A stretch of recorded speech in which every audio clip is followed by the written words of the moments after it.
Jangan tunggu anak dah batuk, selsema, baru nak cari cara naikkan immune system. Cuaca sekarang panas terik, tiba-tiba hujan, esok je rebu pula. Bila imuniti lemah, anak senang sangat jatuh sakit. Sebagai pakar kanak-kanak dan ibu juga, saya faham kita tak boleh lindung anak 24 jam. Tapi kita boleh bantu tubuh mereka jadi kuat dari dalam. Supaya bila virus datang, badan dah ready to fight.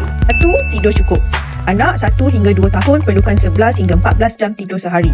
Bila kurang, cytokines kurang, sistem imuniti pun slow. Nombor 2, makanan yang penuh warna-warni.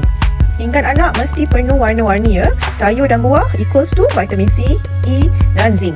Bukan nasi dan ayam goreng saja ya. Nombor 3, air kosong bukan air manis. Air kosong tu sangat penting. Dehidrasi lemahkan sistem pertahanan badan. Air manis, boleh skip. Nombor 4, cahaya matahari dan main di luar. Cahaya matahari aktifkan vitamin D. 15 minit main di luar pun dah cukup. Depan rumah pun boleh. Nombor 5, gula tu bukan hadiah harian. Gula bukan reward. Lepas makan banyak gula, sel immunity jadi lembab selama 5 jam. Ramai ingat bagi vitamin C hari-hari dah cukup. Tapi kalau tidur tak cukup, makan tak seimbang, supplement pun tak banyak membantu. Saya sendiri pernah lalui. Anak baru je sihat, esok sesama balik. Masa tu saya sedar, nak kuatkan immunity, kena maintain lifestyle sihat tiap hari. Immunity kuat tak datang secara semula jadi. Tapi dengan langkah-langkah kecil tiap-tiap hari, anak kita boleh jadi lebih tahan lasak. Cuaca tak menentu, anak tetap steady.